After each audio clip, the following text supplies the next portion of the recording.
Hey friends, welcome to reasoning expert. I am Rahul. तो आज जो हम टॉपिक पढ़ेंगे वो वही सेम क्लॉक वाला पढ़ेंगे, लेकिन क्वेश्चन डिफरेंट टाइप के हैं। तो कौन से वाले क्वेश्चन पढ़ेंगे हम? Mirror image of a clock, puzzle based long statement question जो रहते हैं, ठीक है, उस टाइप के पढ़ेंगे। तो देखो, mirror image of a clock क्या रहता है, देखो थोड़ा सा आपको वो बता देता हूँ मैं। बेसिक बोल लो या कुछ भी बोल लो, ठीक है।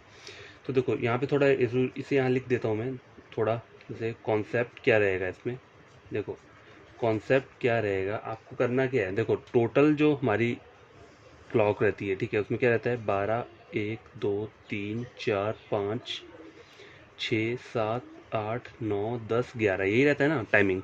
तो टोटल आवर्स कितने आ रहे हैं, देखो टोटल टोटल जो आवर्स आ रहे हैं वो क्लॉक में कितने आ रहे हैं, 12, ठीक है, 12 आ रहे हैं, ठीक है। 12 घंटे तो 12 हैं, लेकिन देखो मैंने इसको ऐसे करके लिखा हुआ है 12 0 करके, ठीक है। लेकिन आप 12 बजे को और क्या बोल सकते हो, ये तो टोटल 12 हो गया ना। देखो लेकिन अगर सपोज करो घड़ी में 12 बज रहे हैं, ठीक है, ये मोटी घड़ी भी यहीं पर है, ठीक है, और एक पतली वाली जो रहती है लंबी वो भी यहीं पर है, ठीक है। अगर क्लॉक में 12 बज रहे हैं तो आप इसको क्या बोलोगे, 12 बज रहे हैं, ठीक है, चाहे वो एएम हो या पीएम हो, कुछ भी होगा, आप ऐसे बोलेंगे ना हम। लेकिन जब हम रीजनिंग का क्वेश्चन सॉल्व करेंगे इसका मिरर इमेज वाला, तो आपको इसको और किस तरीके से आपको लिखना है। आपको 12 करके नहीं लिखना है, आपको इसलिए लिखना कैसे है, 11:60। क्यों? क्योंकि हमें क्या करना है, हमें अपना आंसर निकालना होता है। तो इस वाली वैल्यू से प्रॉपर आंसर आपका क्या होगा, एक्यूरेट होगा, कोई मिस्टेक का एरर नहीं होगा, ठीक है। तो देखो कॉन्सेप्ट आपको समझ में आ गया। तो देखो क्वेश्चन आपका स्क्रीन के ऊपर ये है, इफ इन ए मिरर। तो फ्रेंड्स देखो ये जो रहता है ना, ये इसमें सॉल्व कैसे करने से, आपको पता है घड़ी में आपको सिर्फ इतना याद रखना है कि 12 AM PM कुछ भी हो, मतलब वहाँ पे टाइमिंग में AM PM नहीं दिया होगा, सीधा 12 दिए होता है। तो 12 को आपको कैसे लिखना है, 11:60 करके। देखो 11:60 का मतलब यही होता है 12 बज रहे हैं, ठीक है, कि मिनट पूरा जब 60 कंप्लीट होगा तभी जाके 12 बजेंगे, ठीक है। तो देखो क्वेश्चन पहला चेक करो क्या बोल रहा है।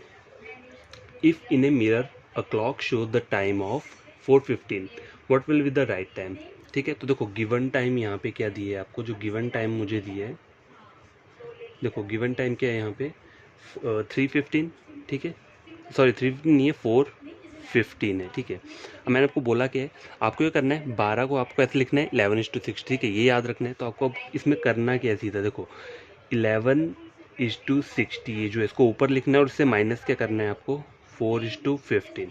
तब आपका रियल टाइम निकल जाएगा। आपको जो अभी क्वेश्चन दिया है उसमें क्या बोल रहा है, if in a mirror a clock show the time of 3:15, तो वो मिरर में बता रहा है, आपको रियल टाइम बता रहा है। कभी कभी ऐसा होता है कि रियल टाइम दिया होता है और मिरर में आपको बताना होता है, ठीक है। तो वही सेम पैटर्न रहता है, कुछ डिफरेंस नहीं है। अब देखो इसको आप माइनस कर दोगे तो आंसर क्या आ जाएगा, यहाँ पे 10 आ जाएगा, 10 में से 5 गए कितना हो जाएगा 5, यहाँ पे 5 माइनस 1 4, ठीक है। और यहाँ पे कितना आ जाएगा, 11 में से 4 गए 7, ठीक है, कितना आ जाएगा 745, ठीक है। तो आपका आंसर क्या रहेगा, option number A. Option number A के आपका आंसर है 7:45, ठीक है। तो ये पहला क्वेश्चन क्या है, ये सॉल्व हो चुका है। अब सेकंड वाला क्वेश्चन लेकर आता हूँ। तो क्या क्वेश्चन नंबर सेकंड चेक करो क्या बोल रहा है। At what time the hands of clock shows a mirror image of 5:10, ठीक है।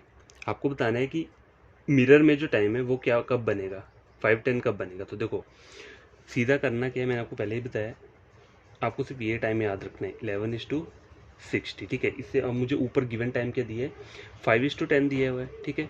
तो 5:10 को करना है आपको, इससे माइनस कर दें तो यहाँ पे 0 आ जाएगा, यहाँ पे कितना आ गया 5 आ गया, ठीक है। यहाँ पे कितना आ गया 11 माइनस 5 हो कितना 6, तो कितना आ जाएगा 6:50। ऑप्शन नंबर क्या रहेगा, सी। समझ आई बात। तो क्वेश्चन नंबर सेकंड भी देखो कंप्लीट हो चुका है।